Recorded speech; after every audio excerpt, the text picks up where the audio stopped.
Good morning, everyone. We will begin in a few moments. Just a couple of announcements. All attendees will be muted during the event. There will be time later in the event for Q&A with John during the meet and greet.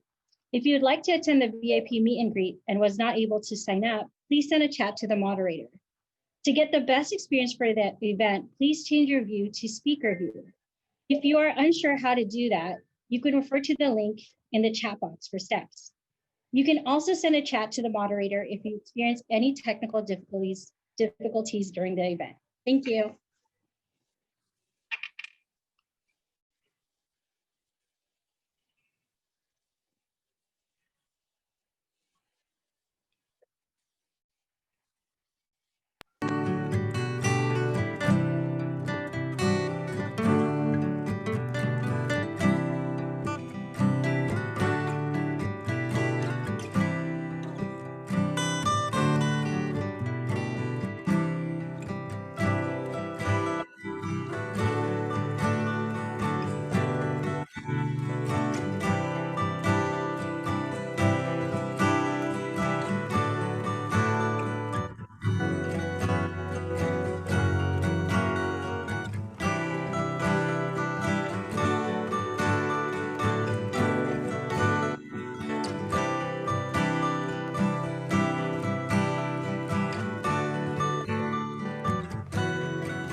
Well, good morning. I'm Rick Martin, CEO of the Anaheim Family YMCA. Thank you to each and every one of you for being here with us today. We're very pleased to be able to welcome those of you that have been a part of our YMCA family for a long time now, as well as those who are new to the Anaheim Y and the work we do in our community. Finally, a big welcome to our partners and our sponsors for today's event.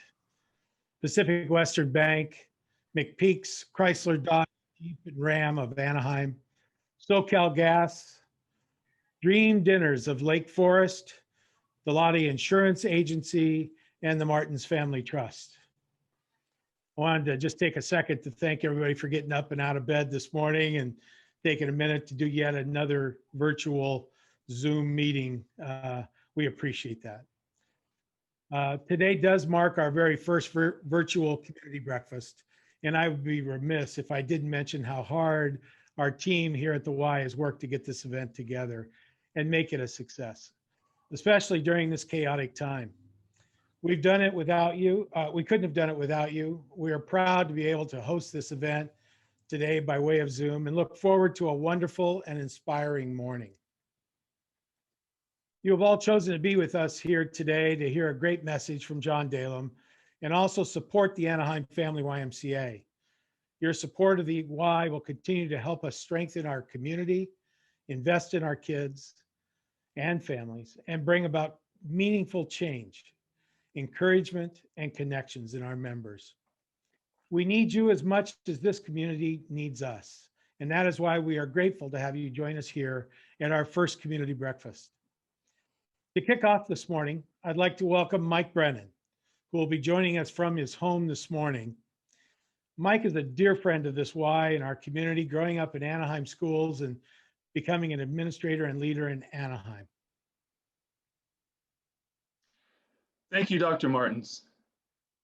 I am pleased and honored to be the chairperson of the Anaheim YMCA First Community Breakfast. My connection to the Anaheim YMCA and the surrounding community truly runs deep. My mom went to Anaheim High School, graduated in 1949, was a YMCA camp leader in the 1950s, and went to Europe with the Y just after World War II. So this is a really special moment for me, and I thank Dr. Martins and the YMCA for allowing me to participate in this event. Plus, I'm an Anaheim student and kid through and through, going to James M. Gwynn Elementary School, South Junior High, and Catella High School.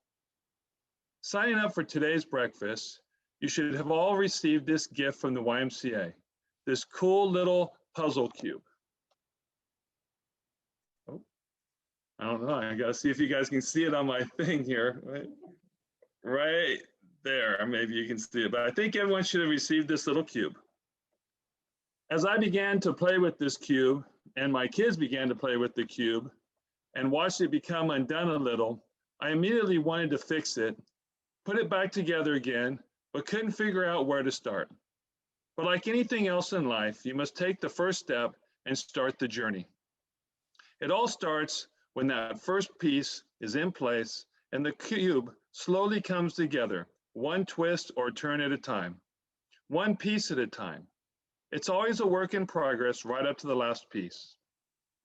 Looking at this cube, I'm reminded of the work the Y has done over these last 9 months. It was a tough go at the beginning. Things seemed to be confusing and hard to figure out back in March. Nobody was sure of where to go or what path to take. We went from plan A all the way down the alphabet and then some. But then the Y took a step back and saw what it had to do.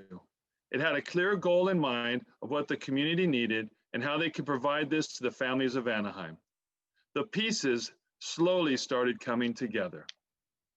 As we continue this morning, we're going to hear a great message from Dr. John Dalem, a dear friend of mine and this community.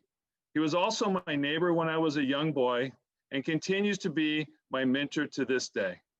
And I'd be remiss to not say that he coached me in many different sports growing up. I imagine we'll all leave inspired, encouraged, and ready to take on 2021. Just like with this cool little cube, John will remind us that if the plan doesn't work, it's okay to change the plan, but never the goal. For now, it's my pleasure to send it back to my dear friend, Dr. Martins.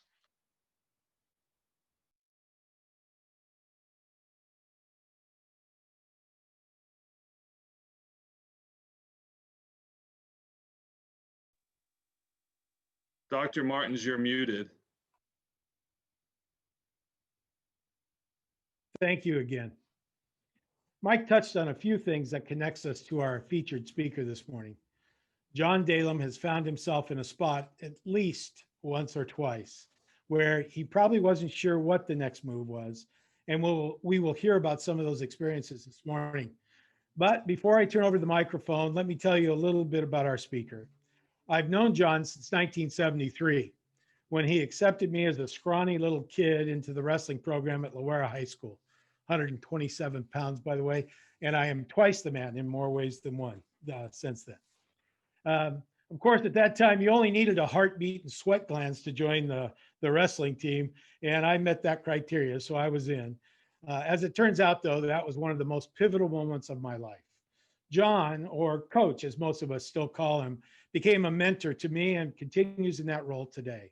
In fact, in 1983, when he became a school administrator in the Anaheim Union High School District, he was instrumental in getting me hired to replace him as the head coach at the wrestling program at Loera.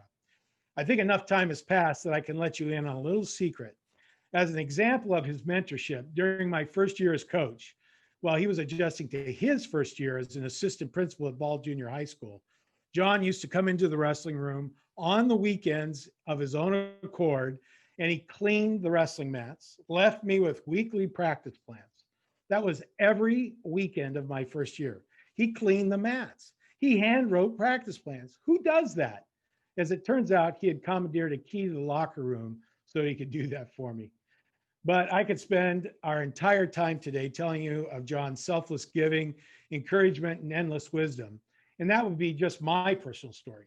Suffice it to say, John Dalem is one of those rare individuals that once you've met him, your life changes for the better. However, I was not alone in getting that kind of support. In fact, he has literally impacted the lives of, dare I say, thousands of former students, athletes, and peers. As a testament to this impact, many of you attending today are those former wrestlers and athletes, students, and peers. To say John has long been an influence in the greater Anaheim area and well beyond would be an understatement.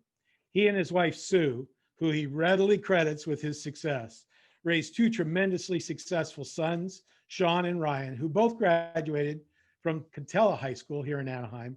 And then, of course, both went to Stanford and several other big league schools and attended Camp Fox as youth. I tend to think the Camp Fox thing probably played a part. He has officiated countless wedding ceremonies, including the renewal of vows for my wife, Dana, and I. John has always made education a priority, as exhibited by earning his PhD in psychology in 1993 while working full-time as a principal in the Anaheim Union High School District. He's an Eagle Scout, which is where he found his love of hiking. And probably the biggest thing about for a lot of you is that he's completed the Explorer's Grand Slam, having reached the summits of the tallest peaks on all 7 continents and reached both the North and South Poles. I could go on and on. However, the truth of the matter is I would only be scratching the surface.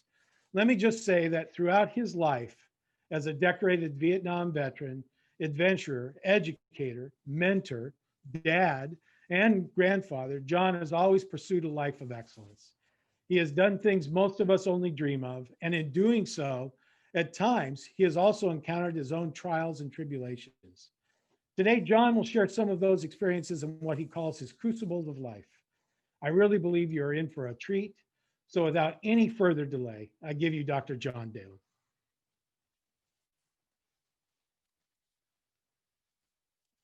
Thank you, Rick. Glad to be here this morning to see all of you. This is being done in the YMCA lab here. So if I look at the wrong camera or look the wrong way, or if my forehead shines too brightly, I apologize for that. This is early in the morning, great old Zoom, nothing like having a Zoom at 8 o'clock. So hopefully I don't put you back to sleep. You have a cup of coffee there. I promise to be as hopefully a good speaker, and that's be brief, be blunt, and be gone. I want to thank Rick for having me here today. It's great seeing all the people have signed up to be on the Zoom. There's a lot of wonderful individuals that I've had a chance to be in contact with and have been significant in my life. And I appreciate it very much. I want to thank Rick too for having me here. I've always appreciated everything that the YMCA has done here in the city of Anaheim, doing a lot for the adults and also for the kids. And as I like to say, no one stands so high who bends to help a child. And that's particularly true with the YMCA. This morning, I hope to leave you with a few tidbits, some experiences. I think some of you saw those a little bit on the trivia bit at the beginning of this program, and leave you with something that will be meaningful in your life about tough times that you may have gone through, trials and tribulations, or as Rick said, the crucibles of life. So I'm going to talk about a few of my crucibles. We all have them. We all have our trials and tribulations. I think with COVID going on now, we're all sort of going through that now. And I hope that once we get through these tough situations, as hopefully I'll indicate in the next few minutes, you put a smile on your face and it'll make a difference in the lives of other people. Going back to my first crucible was in 1968, Vietnam. I had graduated from the University of Oregon, went through ROTC, and I was commissioned an officer. And as a result of that, got my degree, was commissioned officer in the United States Army. And then I went on to get a graduate degree at UCLA. And from that, I was a very smart individual. I knew everything. I was intelligent. As I said, was smart, good looking, all of those great things. And I knew just about everything there was to know in life. I was 22 years old. I was married to the love of my life, Sue, who we've now been married for 55 years. had a beautiful son, Sean, who was very young at that time, needless to say, prior to 1968. And I decided to volunteer for Vietnam. And Sue, although we had a little bit of discussion, she was very much in support of me going to Vietnam, not really, but agreed for me to go. And one of the worst things that ever happened to me is I had to say goodbye to her. That was really, really difficult. And off I went to Vietnam, knowing everything in the world, being a smart 22-year-old. I got on that plane and I can remember they closed the door and I said to myself, oh, have I made the wrong decision here? I don't want this to be a one-way trip. Got on the plane, flew to Vietnam, landed in Vietnam, and they shipped me north to the DMZ during the Tet. And I think those of you that watched the pre-program, you saw some pictures what went on during the Tet. And I jumped into it right away. And quickly, I realized I wasn't as smart as I thought I was. I didn't know everything. And I was in a lot of trouble. And that wasn't good trouble because there were people out there trying to kill me. And I was about ready to die because I thought I was so smart. And I realize now I really didn't know anything. So hearken, what should I do? I decided to, think about my days in the Boy Scouts with my Scoutmaster Keith Monroe, who's a mentor. And he said, always seek out another mentor, someone who could help you. So I looked around and I was then a platoon leader, became a company commander. And the only person I could find was Sergeant First Class Watson. This sort of an interesting situation because he was a sergeant and I was the officer. And I went to him and I pulled him off the side and I said, he was an old time Korean veteran, just as salty as everything. And I said, Sergeant First Class Watson, I don't know anything. And his affirmation was great. He says, I know you don't know anything, sir. And I said, thank you, Sergeant. And not only do I not know anything, I'm pretty dumb about this whole situation here in Vietnam. And he says, I know that, sir. He always said, sir, to make me feel good. And I said, can you help me out? And he said, I'll help you out. I'll never do it in front of the men. I'll pull you off to the side and we'll have a little chat and I'll try to help you as much as I can to make you a success here in Vietnam.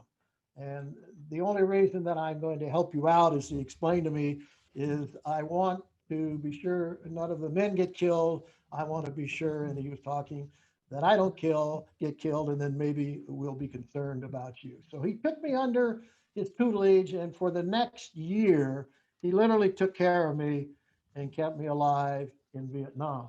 And as I said, he would pull me off to the side when none of the men were looking, and he would tell me little tidbits. And he would say, sir, this is the way, he always said, sir, this is the way to lead your company. Sir, you need to do this. Sir, you need to do that.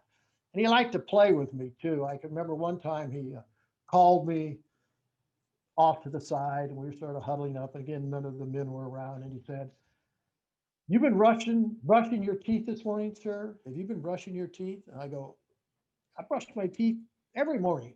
He says, what are you brushing your teeth with? And I go, breast or something like that. He says, you are so stupid. He liked to call me stupid when nobody was around. He said, you're so stupid, sir. And he said, the VC can smell that toothpaste. I said, whoa, what should I do? And he says, well, I suggest then that you brush your teeth each morning with soap and water. And I cracked up because I can remember when I was young and I was raised in my family, if you swore, you'd get your mouth washed out with soap and water.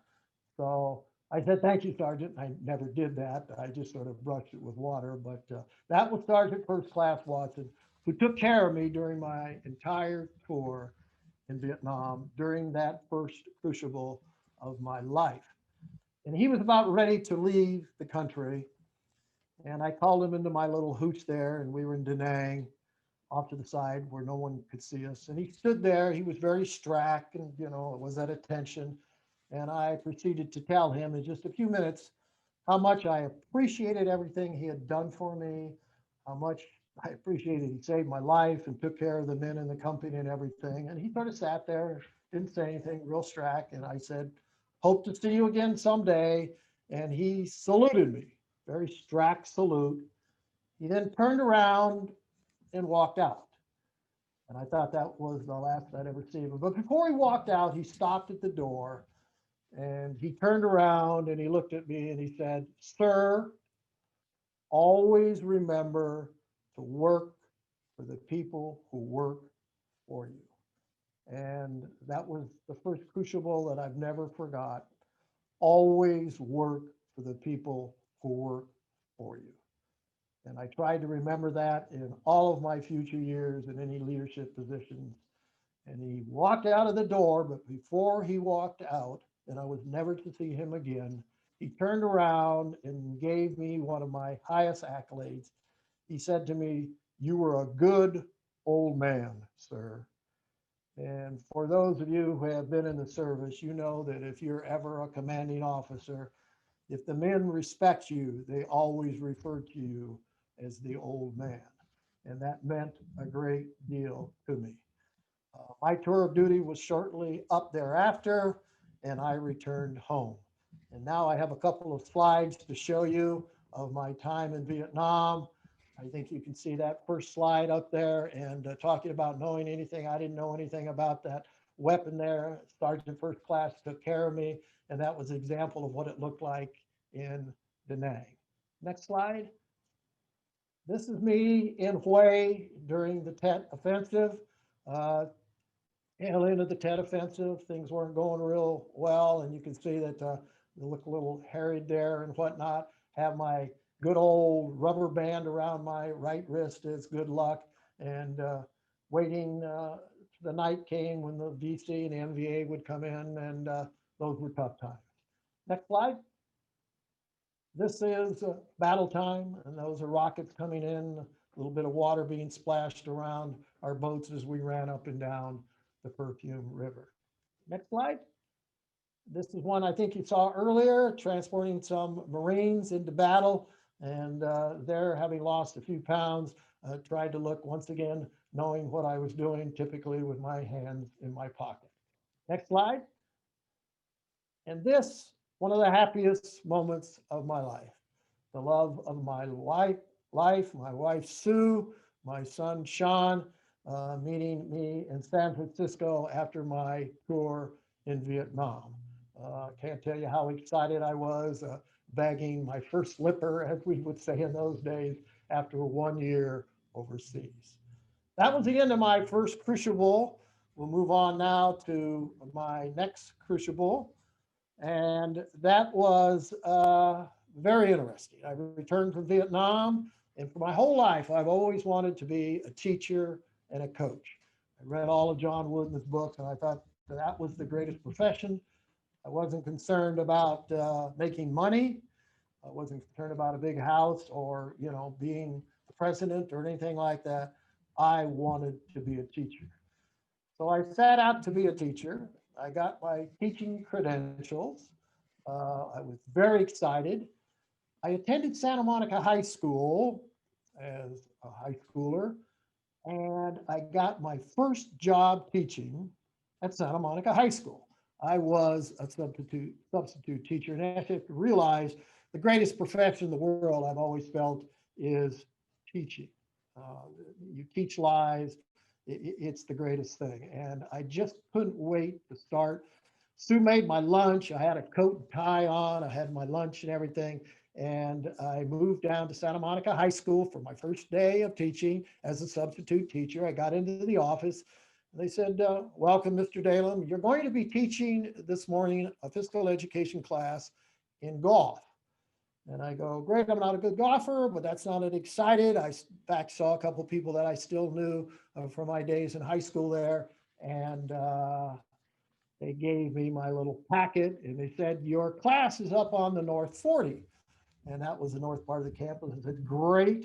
And so off I went to the north part of the campus. And there were about 40 students, and they were all lined up. They had their buckets of golf balls, but they weren't golf balls. They were little sort of plastic wiffle balls. And they were all lined up, about 40 of them. And I said, "Hi, welcome. I'm Mr. Dalem, your substitute." Didn't tell them it was my first day of teaching. And formed the golf club, showed them how to do it. I said, okay, guys, get out there and start hitting your golf balls. And there were those little wiffle balls, and they could only hit them about 10 yards. And I showed them a couple things. Found they were doing a good job. And then all of a sudden, I will never forget this, and I'm almost laughing right now. I hear this, pew, pew, pew. Some of the kids had snuck real golf balls into their buckets, and they were hitting their real golf balls, which didn't seem like any big deal. But if any of my Samohi friends are listening, you fully understand that they were hitting them over the fence. And on the other side of the fence was the Santa Monica Freeway, the 10 freeway. They were hitting their golf balls out onto the freeway.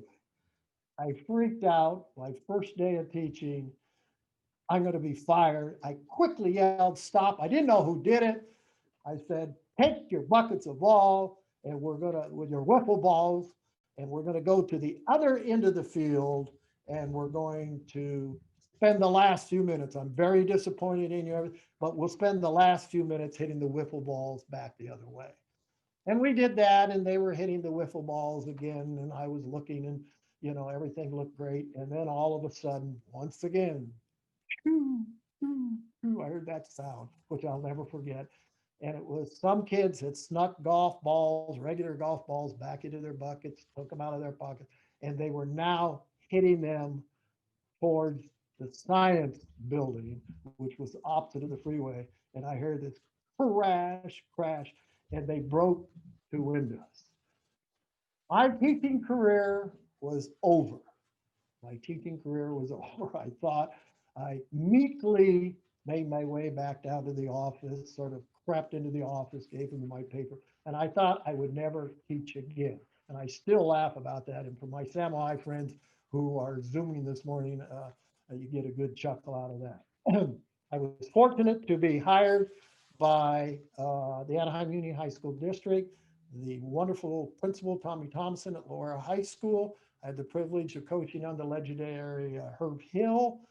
And in my first assignment, I was teaching history, and I was coaching sophomore football with a man I just loved, Louis Reese. And Louis, we called him Louis the Rock. And we coached sophomore football together. And at the end of the football season, Louis says, John, I need a little help in wrestling. And I said, Louis, I've never wrestled. I don't know anything about wrestling. And he said, no, you'll be fine. Come on, come into the wrestle. And then that day, as you've seen one of the earlier slides, wrestling was not very big at Laura High School. We had maybe 15 kids in there. We worked out, and this is the honest truth, in the boys' dressing room. There was no wrestling room at that time. So kids were sitting around the edge of the dressing room, dressing to go out for their sports. We were practicing on a little postage stamp size mat. Very few kids. When things got really hot, we would take the mat outside and wrestle on the grass and on the mat. And we had our dual mats there in that small little dressing room. And that was Loera wrestling at the beginning. At the end of the sophomore year, and this was 1970, Louis told me that he wanted to spend more time with his son. And would I take over the wrestling program? And again, Louis said, I didn't know anything about wrestling. What can I do? And he said, if you don't take it over, we won't have a wrestling program at Loera. And I said, okay, I'll take it over. So I took over the wrestling program in 1970 and tried my best to be a coach. And this is where the crucible comes in. I didn't know anything about wrestling, as I said. It was somewhat brutal in the room, but I worked real hard. I tried to use some of my military experience and, be real officious and stuff like that. Tried to recruit some kids. I went to clinics and read books and everything. And it was time for our first match. And I can remember that I thought it would really be neat to get nice warm-up jerseys and to buy the kids these red beanies so that everyone would look uniform. Off we went on the bus to Western High School. And we walked into the gym and I realized we were in real trouble. they had men on their team. They looked like men. They had tattoos, beards, and all of them were buff, big muscles. Their coach was a big, strong looking guy. And I brought my little Loera guys in there with me, and we warmed up. And then the match was about ready to start. And I can remember I went to the lowest weight class. It was 96 pounds. And I was rubbing his shoulder. I said, good luck, get out there. And he walked out on the mat. I turned around and walked and sat back down on the bench. Before I could get to the bench, he was behind me. I said, wait a minute, you're supposed to get out there to wrestle. He says, coach, I just got pinned. Just a couple seconds. I thought, that's not good. And then I looked down the bench and I didn't see a wrestler who was going to win. I think Rick Numa was there. He's listening today. He knew exactly what I meant. Fortunately, one of our wrestlers tied. We walked out of that gym losing to Western High School that night, 52-2. I can remember getting on the bus, driving back to Loera and looking at the young men that had just wrestled and the disappointment. Some were crying, some were beat up and had marks all over them. And I said, I'm never going to allow that crucible to happen again, a trial and tribulation. I'm going to do everything I can to make Loera wrestling successful. I continue to go to camps and this, that, and the other thing. And a couple of years in, I had a young wrestler came to me by the name of Greg Ewing, and he said, Coach, my dad used to wrestle, and he said that if you go to these wrestling camps, you can get some good information. Basically, what he was telling me is, if I were to go to a camp, I can learn how to wrestle. And I sort of smiled and I knew what he was saying. I said, go ahead, go to the camp. I think that'd be great. Maybe bring back some information that'll be helpful to us. And that he did. He went to a camp in Oklahoma and he came back with one solitary move, which we refined over the years at Loera High School and became the infamous cross-face cradle. And Loera High School went on to have great success in wrestling. And I want to say over and over again, teaching is difficult, but it's the greatest job in the world. And one of the reasons, along with teaching and coaching, is because of the young individuals that you come in contact, the young boys and girls. And in wrestling, I loved every single wrestler that came into that room. I had wrestlers that had cerebral palsy. I had wrestlers who weren't strong, wrestlers who were weak. I had a young man without an arm that wrestled. I had the most unbelievable young men wrestle at Loera High School. And it was my privilege to be with each and every one of them. I love every one of them. I didn't care whether they won a state title or they won one match during their entire career. Anyone who had the courage to come into the wrestling room and wrestle and to put up with me and to put up with all of that heat and everything, I love very much. As we went through our career of wrestling at Loera High School, we liked to have phrases that we used, and I would put them up on the wall, the wrestlers could see them, and it really became sort of a way of life. And where it was with Sergeant First Class Watson, work for the people who work for you. I think the one saying that resonated the most at my time at Loera was, if you think you can, you can. And that sounds pretty simple, and it's really a message today if you want to take away a tidbit or two. If you think you can, you can. And if you think you won't, you probably won't. And we would put those posters up all over and try to get the kids to really believe. We didn't have the strongest, the meanest type of wrestlers, but we had individuals that really worked hard and believed in themselves. If you work today, it's going to be tomorrow. You'll be ahead of yourself. If you don't do anything today, it'll be tomorrow too. And we used other little cutesy little phrases and things. Bad habits are like a good bed, easy to get into, hard to get out of. The road to success is marked with many parking spots, and just keep getting after it. And we even went to Yogi Berra for some of our sayings. When you come to a fork in the road, take it. We used to laugh about those. And those were the things. I also enjoyed every single day teaching in the classroom, had the opportunity to teach local heritage and the history of Anaheim and the history of the Y.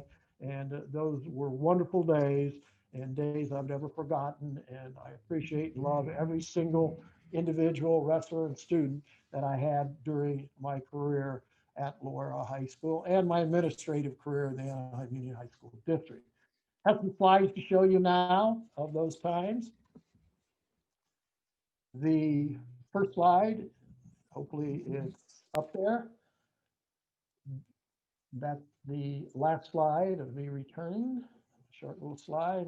This is my classroom at Loera High School. And as you can see, I like to decorate it, put all sorts of things up at the wall.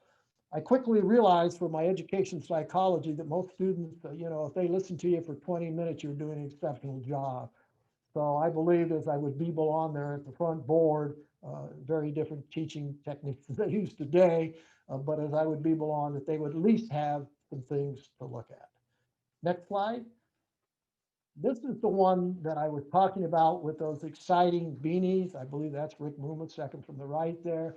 This is at Western High School, as I said, and this was right before we got beat 52-2. And you can see Western High School and the Pioneers, and you can see those wonderful, exciting beanies that they all wore. Needless to say, they were quickly thrown in the trash. Next slide. This is, you've seen this earlier, this is a Loera started to develop into what I consider to be a fantastic program. And you can see all the young men and women, and then we had girls in the program a little later on, all the young men and women that were in there in that photo that worked out in that room, which was a very small room with that big self-discipline, which is still in that room today, of believing about, disciplining yourself and doing the things that you have to do in life that are right. Next slide. And I would, at the end of the season, give a card to each wrestler. And I would tell them just to keep these cards in their wallet for what it was worth. And when tough times would come, they could then pull these cards out and maybe they would help them out a little bit. Next slide. And this is what the back of that card looked like. There's a couple in there that guys will look at and will laugh about sucking up and don't be a puss and things like that. But, and the grammar's not always right on that. But those are little cards that I gave it. And believe it or not, some of the wrestlers now, almost 50 years or so, still have those cards in their wallet. And one of the, Pat Hayes sent me his card, and this is his card, which I photographed there. Okie dokie.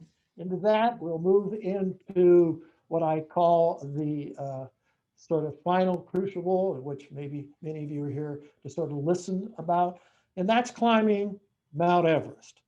I never, ever thought I would climb Mount Everest. It was never on my list of great things to do, and why would anyone climb Mount Everest? Never, never, never, never. Back in 1970, I had a few students came to me and said, when I was at Loera High School, can we climb Mount Whitney? And I'd never climbed Mount Whitney. I didn't know how high Mount Whitney was. I said, I don't know anything about it. And they said, well, you're a teacher, you're a coach, you can organize it. So with a few Loera wrestlers and parents in 1970, we climbed Mount Whitney. Mount Whitney is about 14,496 feet. And I can tell you, at the top, I didn't feel well. I was dizzy. I was nauseous. Barely made it to the top. Got down. I was so happy. And I said, that is the end of my climbing career. I was a Boy Scout, did that whole thing and went camping in the Sierras, but never talked about climbing mountains. A little later on, took family across the Sierras, our infamous 75-mile trip across on the High Sierra Trail. We climbed the back of Whitney. But again, that was sort of the end of me climbing. I like camping, but I didn't, get really excited. No one wants to go out and get sick at the top of some mountain. A few years later, 1983, still teaching, just about ready to move into administration. I had some students come to me, again from Loera High School, members of the Y, and they said, we'd like to climb Mount Rainier. And I go, Mount Rainier, I don't know anything about Mount Rainier. And I still to this day remember one of the students said, "It's not as high as Whitney. You can do it." And I said, "Okay." And we got in the car and we drove Washington, Mount Rainier, and quickly realized that we were in pretty deep. Mount Rainier is a glaciated mountain. In order to climb Mount Rainier, you have to go through a course. You have to know how to use an ice axe, crampons, boots, ropes, the whole works. So I said, "Okay, we're going to do this." Did it. And we climbed Mount Rainier in a little bit of a storm. We got about halfway, and I think there was maybe 20 people on our expedition then, our climbing team, and 10 of them turned around and went back. We kept going, not because we were really excited about getting to the summit. This is 1983. These two other students from Loera High School and myself, we had paid $185 to climb that mountain, and we were going to get our money's worth. And we did that. That was our only motivation. We got to the top and finished it off. And that was Mount Rainier. That was the end of it. Not going to climb any more mountains. Then a couple of years later, my son, Ryan Dalem, came to me and said, "Dad, I'd like to climb Mount Rainier." And I said, "That's pretty difficult, Ryan. I can tell you, personal experiences." He says, "I want to climb Rainier." And I said, "Okay, we'll go climb Rainier again." And off we went, took a little class. We climbed Rainier in a pretty serious storm. We made it, very proud to be with him on the summit. And as we were coming down, we had a man who became a mentor and someone we truly fell in love with, Phil Urschler, one of the most famous mountain climbers in the world, who was our guide, owned part of the company and everything that was guiding us, said, "You guys did a really good job. I think you can climb Mount Kilimanjaro." And Ryan and I sort of turned my head and I said, "Mount Kilimanjaro? That's 19,000 feet." You know, I got sick on the top of Rainier, sick on the top. I don't know about that. And he looked at me and he said, "Come on, let's do it." So off we went to Africa to climb Mount Kilimanjaro. I really rue the fact that my son, Sean, could not go with us. He was married at this time. He had children, and I can tell you, John, you would have been able to climb all those peaks with us. And it was just too bad that we couldn't have been father, son, son in our endeavors. We climbed Kilimanjaro, 19,000 feet. We had a great time. It was difficult, great weather, came down and did a safari. And on the way out, Phil Urschler, our guide again, turned to us and said, "Hey, you guys did a pretty good job. I think you can climb Mount McKinley or Denali." And he was a good businessman, of course. And we looked at ourselves and said, "Whoa, Denali is the highest mountain in North America. You got to pull a sled. It's too weak. It's cold. I don't know." And of course, Ryan looked at me and says, "What do you think, Dad?" I said, "I don't know, Ryan. During the summer, we were both sort of teachers. Can we get off and do this?" And we went ahead and we climbed Denali. And it was a great climb, a beautiful climb. We're pretty lucky with the weather. Made it all the way to the top safely and down safely, which is most important in mountain climbing, needless to say. And on the way out, there was Phil again. "You guys did a great job. How about climbing Mount Elbrus, the highest mountain in Europe?" And we went ahead and did this. "How about climbing this?" He was always, engaging us. And we just moved along, climbing high peaks in Argentina and places throughout the world. And finally, we realized we were sort of on the path of climbing what they call, we saw slides earlier, of the seven summits. So 7 summits. And of course, what is the epitome, the highest of the 7 summits, the highest peak is Mount Everest. Harkening back to Denali, I can remember the time that Ryan and I were outside our tent on our climb of Denali. Phil was in the other tent and he put his boots outside. We looked around, his boots were outside, and we snuck up to his tent and just held his boots because he had been on Mount Everest and summited Mount Everest a couple of years or a couple months, excuse me, before, and we thought there might be a little rock from Mount Everest or something like that that we could keep. That's the closest we were going to go to Everest. But it was time to do Mount Everest. I was 65 going on. I was still in pretty good shape, but as we comically say, my hubcaps were coming off, but my fenders were still there. They said, before you can do that, we won't take you unless you do this mountain.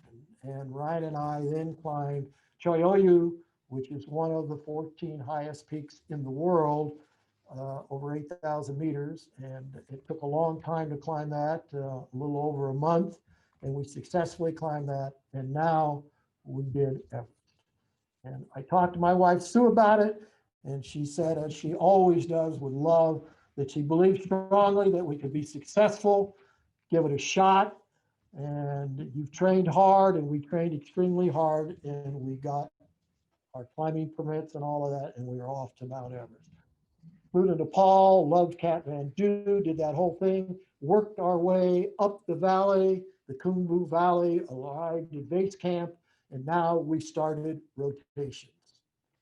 And rotations is where you go from base camp and you go up so far, you try to acclimate a little bit, you breathe better, and then you come back down, you rest, and you do it again. Very, very difficult. I sort of liken it to the situation where somebody knocks on the door and you open the door and you walk outside and the person beats you up and you say, thank you. You go back inside, you close the door, you hear the knock on the door the next day, you got to go out the next day and take another beating and come back. That's the way it was, up and down, up and down. And as we were doing this, the key thing is you were able to breathe at a higher altitude. But as you did that, your physiological body was going down. You felt weaker, you didn't eat as much, et cetera, et cetera. So we waited and waited. And finally, it was our time for the summit. And it takes 5 days to summit. You just don't walk from base camp just to the summit. We made it to camp 1, we slept. Camp 2, we slept. We were supposed to go a little bit earlier, but there's a little bit of wind, so we waited. We made it to Camp 3. In Camp 3, you put on your mask, you start to take oxygen in. You're in what they call the death zone, which is always a great thing to think about. And we sat there in the tent, and Ryan got a lot of sleep. I was nervous. And then we moved up to the highest camp before you summit, and that's called the Call and South Call, and it's Camp 4. And you will see a photo here in just a second, not yet, about what it felt like being there. And then at about 8 o'clock, we were in our tent, we had eaten, and it was 8 o'clock at night. A storm had come in that nobody knew about. The storms usually come in from the south. This one came in from the north. It was blowing, and we didn't think we were going to get a chance to summit. Now, you got to realize you're in the death zone. You can only stay there for so long. You only have so much oxygen, and we saw our summit bid disappearing. You couldn't sleep. The tent was, flapping. The wind was blowing. And then at about 8 o'clock, I heard this scratch on the side of the tent, and it was the Sherpa who was responsible for me climbing, who essentially took me to the top. Danaru Sherpa. He said, John, it's time to go. So I pulled myself out of the tent, put my crampons on, and off we went. And I felt bad. Forgot about Ryan, sort of. He quickly caught up with us, and up we made our way to the summit of Mount Everest. And we were in a big storm. It was very difficult. It was very cold. We got up to a place called the balcony where you change your bottles. One of our teammates, a young female, was crying. Three of our teammates had to turn around because they were frostbitten and were having trouble breathing, high altitude. And Ryan and I sort of sat there, and we're going to keep going. And our Sherpa said, let's continue, and we continued up. We were now on the southeast ridge of Everest where there's no communications. We had walkie-talkies before. There's no communication with camp. You're on your own. And up we went, up we went. And Ryan was in front of me, and he'd get a little bit ahead, he'd wait, and up we went. He fell down once. I thought he was going to fall down 10,000 feet. He kept going, kept going. And I was getting more and more tired. I was remembering all those great sayings that we had when I was in the wrestling room. I didn't think I was going to make it. I wasn't sure. And I kept pushing on and pushing on. I was really, really tired. Sort of caught up with Ryan and I stopped and the wind was blowing. We could barely hear each other. We were sort of shouting. And I said to him, Ryan, I'm not sure I can make it. I'm very tired, really trying hard. Why don't you go on and climb for the David clan? And I think I may have to turn back. I thought I could make it to the top, but I wasn't sure I could make it down. And that's where everybody dies on their way down. You know, mountain climbing is great. Getting up's okay, but getting down is mandatory. And that was in the back of my mind. And he looked at me. And now we have the classic role reversal. I'm the father and he's the son. We sort of get a flip. He looked at me and he said, Dad, I think you're all right. I think you can make it. Why don't we go just another 5 minutes? Just another 5 minutes. See how you feel. And then maybe, we'll talk about it then. Doesn't that sound as I remember myself always when I was driving on trips with the kids? They would go, how much farther, Dad? How much farther, Dad? And it was sort of a role reversal. He was feeling good, and I was barely hanging in there. And we did our way 5 minutes, 5 minutes. Oh, next time we'd wait 5 minutes. We kept going, inching our way along up that southeast ridge. We got to a rock outcrop that we didn't know anything about. That was very difficult. About 40 feet, you had to go up with a rope. And there was a girl sitting there. She was Australian and she was crying. And there were very few people on the mountain that day because of the storm. And she was swearing. And it's great to hear an Aussie swear. I've never heard any words like that come out of a young lady. And she was sort of crouched down and I said, I could barely hear her. And I don't know if I can get up this. And her Sherpa sort of went and they dangled a rope down. And she started to pull herself up. Well, here it was, young female right in front of me. And I just took my two hands, put them on her gluteus maximus, if you know what I mean, and sort of gave a little push. And she went up a little bit further, and then they pulled her up a little bit further and pushed her up a little bit further. And she finally get to the top and she was crying, and it's great. On she went. And I realized that I had also made it up that rock. Just tried to help her out and got to the top. And Ryan and I looked at each other and we were just covered in snow and whatnot. I think we can make it. We made our way across the traverse where it's 10,000 feet down here, 12,000 feet down here. You're walking on this little ledge. We made it across. We made it up through the Hillary step, and we made it to the summit of Mount Everest together. She sort of waited for me and we walked there together.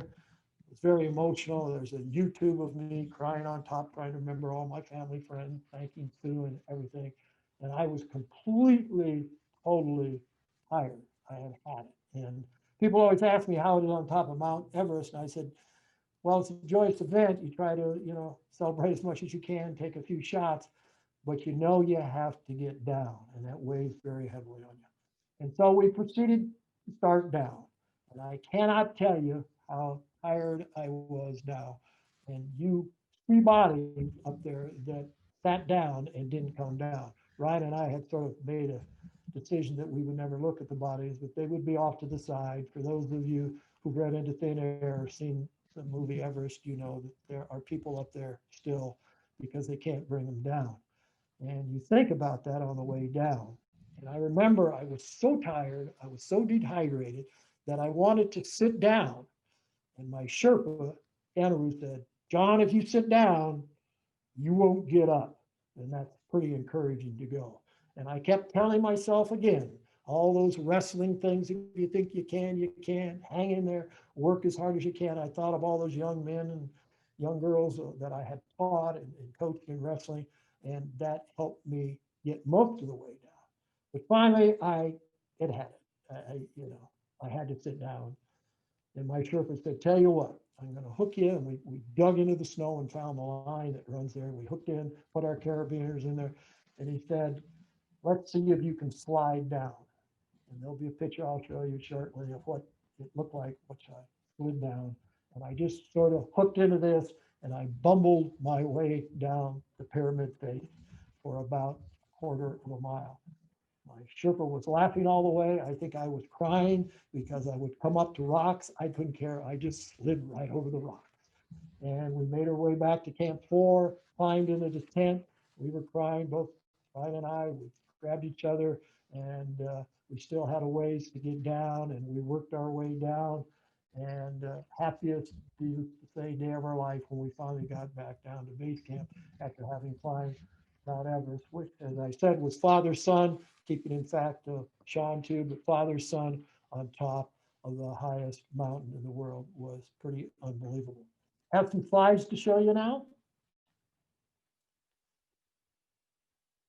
And hopefully they'll be coming up. And first little cue slide. This is Mount Everest, and you can see that's to the left. That is Mount Everest. In the middle there is Lhotse, and that is the infamous Khumbu icefall. And the Khumbu icefall is a very difficult situation. That's where most of the people, unfortunately, will die, other than on the way down, because once you're in there and the earth starts to move, it's all over. The Khumbu icefall is like your refrigerator at home. If you look at your ice tray with all those ice cubes in it, just pretend all those ice cubes now are the size of a building. And when that starts to rock and roll, you have trouble. So we would make our way up and down and finally summited on the top. By the way, the time to summit Everest, we left at 8 p.m. We summited at 7:55, which is essentially 12 hours. How far did we go in 12 hours? 1 mile and a third. Think about that. How quickly you could walk 1 mile and a third. It took us 12 hours. Next slide. This is me in the tent. That is a deer in the headlight, as we say. You can see the look on my face. I'm now under oxygen, and this is right before we're about ready to summit, getting ready to summit. Next slide. This is Ryan and I on top. You can see our mask are reamed up. That's ice and everything. And pretty unique individual, needless to say, is Ryan. Unbelievable. He was feeling great. He did a great job, took all these shots. Next slide. This is my Sherpa, a man that I've grown to love. And say how proud I am. His son is named Pershing John Sherpa, and he named him after me. And we were very close and continue to be close together. He had summited Mount Everest. I believe this was his 16th time. The whole story of the Sherpa group and how hard they worked for a little, it's amazing. He now fortunately lives in the United States in Colorado. I would not have ever come close to summiting Mount Everest without Denaru Sherpa. Next slide. I believe this is going to be a video, and hopefully it will play.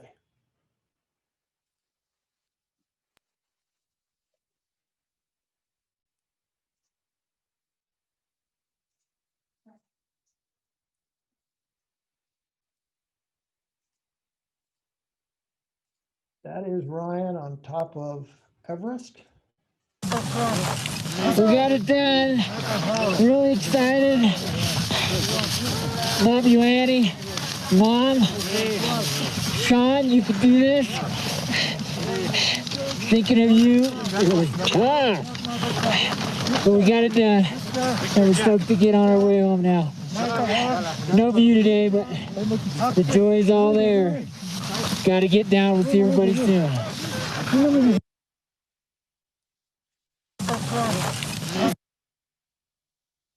That was Ryan on top of Mount Everest. Sort of apologize if you look at the camera here, but looking at the screen too at the same time. So you see my forehead, that's what I'm doing. But that was Ryan on the top, photographing. You can see looking in his mask. That was me on the other side of the mask, and the people, and it's chaos up there. We had to get out of there quickly, snowing and whatnot. And we had to get down, and we were short on oxygen. Next slide.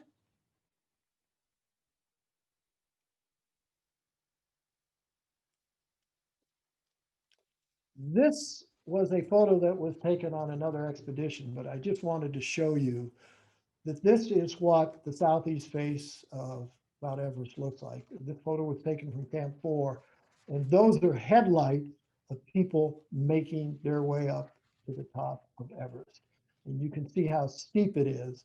You see the light at the very bottom, and then the next slide up that starts in the rocks.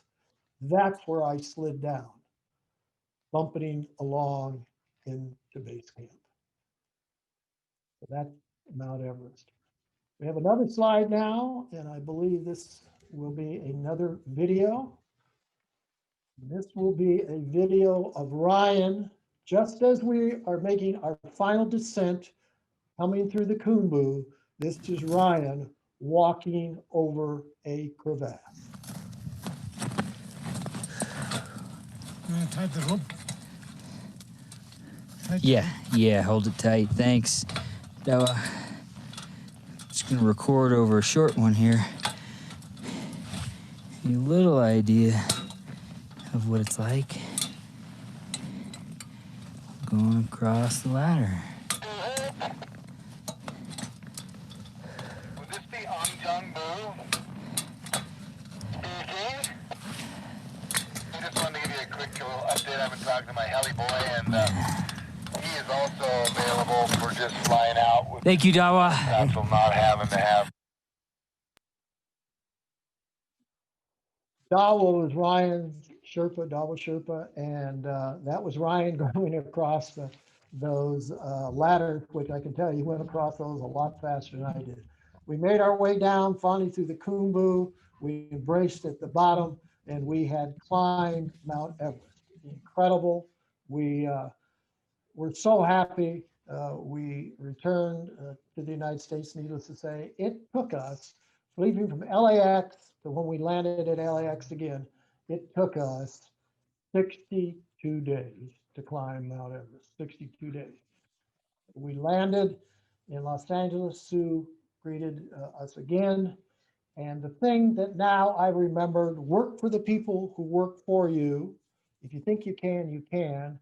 And the thing that I remember from Ryan helping me was a phrase that he used: keep on keeping. Continue to work as hard as you can, keep on keeping. Thereafter, I decided, hey, why don't I do this Explorers Grand Slam? And I went to the North Pole and pulled a sled 100 miles to the North Pole. And that was a very exciting situation, very cold. You're supposed to ski to the North Pole, but I can't ski very well. Had to go over these pressure ridges. And what I did basically is I walked to the North Pole. It's really neat because there's only one North Pole, and it's your North Pole because basically the North Pole is floating on an ice cube, and you've got to find 90 degrees and all of that north. And I stood on that, and that was the Daylem North Pole forever. Thereafter, I didn't climb, but I did the South Pole, flew down to Tierra del Fuego, over across the Drake Passage, and we did the South Pole. And the South Pole was about another 100 miles of pulling our sled. The only difference from the South Pole and the North Pole, it was very, very cold. One day, in pulling our sled, it got down to 45 degrees because the wind chill factor, 45 degrees. Your entire body had to be covered. You had to make your way as best you can. So I have some slides to show you now of the South Pole, North Pole.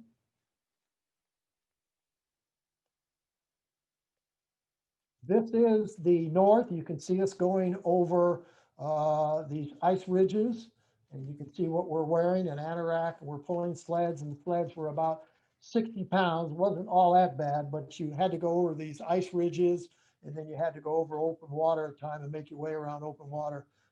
Not an easy situation. Next slide. This is the North Pole. And I was so excited, and in about 2 seconds, I was no longer at the Daylem North Pole, as I say, because the ice moved.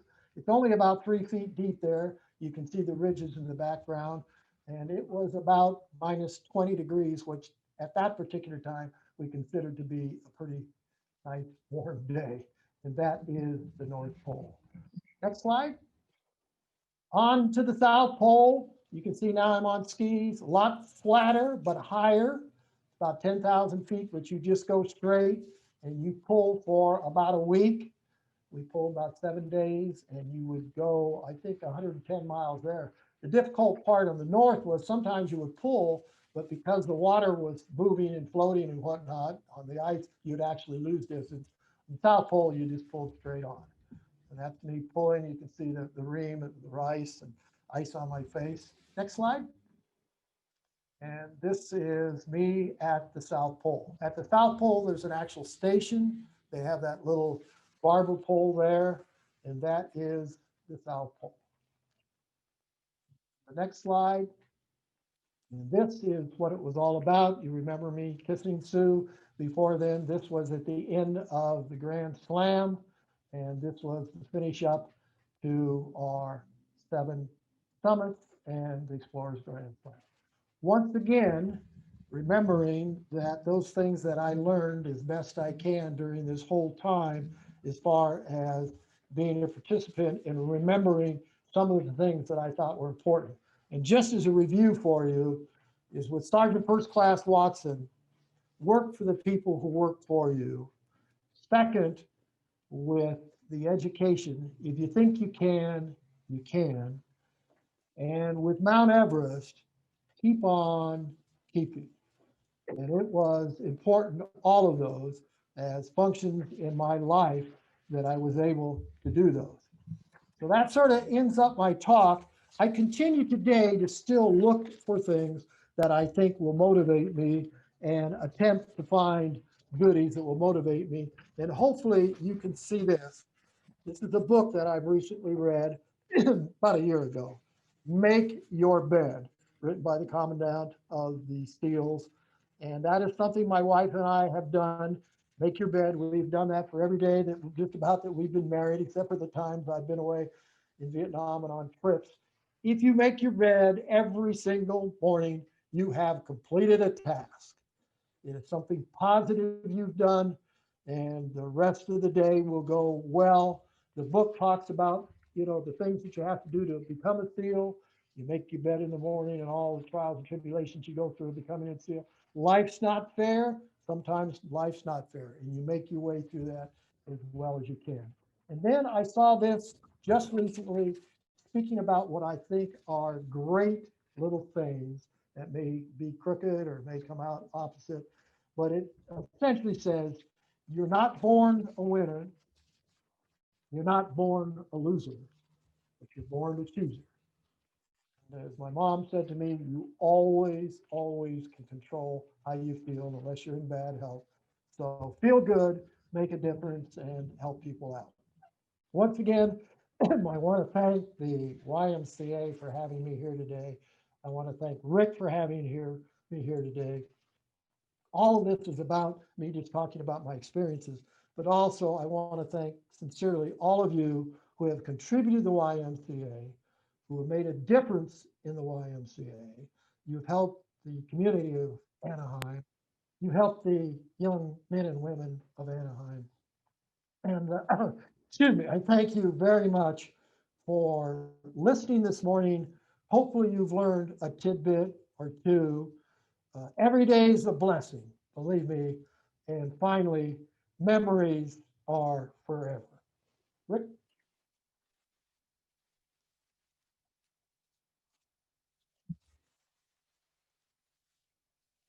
Thank you, John. Hard to even know where to start. Looking back and hearing some of those stories, boy, I'm sure I saw some of the faces on the screens out there, and it was pretty amazing to see what was happening. I could see a lot of us going back and hearing those same words so many years ago. And so we really do appreciate you being here today. And that just about wraps up this portion of the event. So I'm sure you'd all agree that it would have been so much more fun to get together and tell all kinds of stories to anyone who would listen, share some laughs, and give each other some much needed hugs in person. But alas, we did what we could given the circumstances. So my sincerest thanks to our generous sponsors who helped make this event possible. Again, Pacific Western Bank, McPeak's Chrysler Dodge Jeep and Ram of Anaheim, SoCal Gas, Dream Dinners of Lake Forest, Richard, I see you in the screen, the Lottie Insurance Company, and the Martins Family Trust. Also, much thanks to our donors and friends that helped us with auction items leading up to our event. Just a reminder that our auction will close, and I believe it's on Monday. And so take the opportunity to look at that. There's some great things and some people out there that really helped us out with that. I would also like to take a moment to acknowledge the people behind the scenes. I couldn't possibly end this event without mentioning the tremendous efforts of all the Anaheim YMCA staff who've worked so tirelessly to make our first virtual event such a success. And I know there were probably some glitches along the way, and nothing's ever as good as we want it to be, but hopefully you have found some enjoyment in all of what we did today. We came here in the spirit of fellowship, and I hope you agree with me that hearing such an inspiring story and has created that sense of fellowship. But I would be remiss if I didn't remind you that we are also hopeful that you have been inspired to donate to the Anaheim Family YMCA. There is so much need in our community. We need your help to continue strengthening that community. And please know how appreciative we are for anything that you might be able to do to support us. Before I bid you a good day, I'd like to thank Mike Brennan again for kicking off our event this morning and reminding us that if the plan doesn't work, change the plan, but never the goal. Mike got us started with this hopeful message about the why and reminding us what the work we did over these last 9 months during the COVID pandemic. It wasn't easy, but like our puzzle cube, we figured it out. We took a step back, got that first piece in place, and saw it start to come together. Thank you again, Mike, for those encouraging words. I'd also like to once more thank our dear friend John Dalen for taking the time to share with us his inspiring message this morning. To take Loera kids on some local hikes or even climb Whitney and Rainier is one thing, but to have John volunteer his time and his talents this way is beyond extraordinary. Climbing the highest point on each of the 7 continents and reaching both poles is an incredible achievement. But what you do every day as a teacher and a mentor, a friend, is even more amazing, especially to this Y in this community. It meant a lot to me personally to have you here this morning, and I'm sure so many of our old friends sitting all over the country out there. And lastly, a deal is a deal, John. I have your payment for today's event. Same as always, 3 Musketeer bar. And we also got you some Y swag stuff that we'll get to here in just a second. So with that, the first portion of this event is finished. Those of you who signed up for the meet and greet portion, we ask that you please give us a minute to set up that segment of the event. Shouldn't take long as John gets ready to take your questions. I know I've enjoyed today enormously, and I hope you all have too. Have a great day and a happy new year.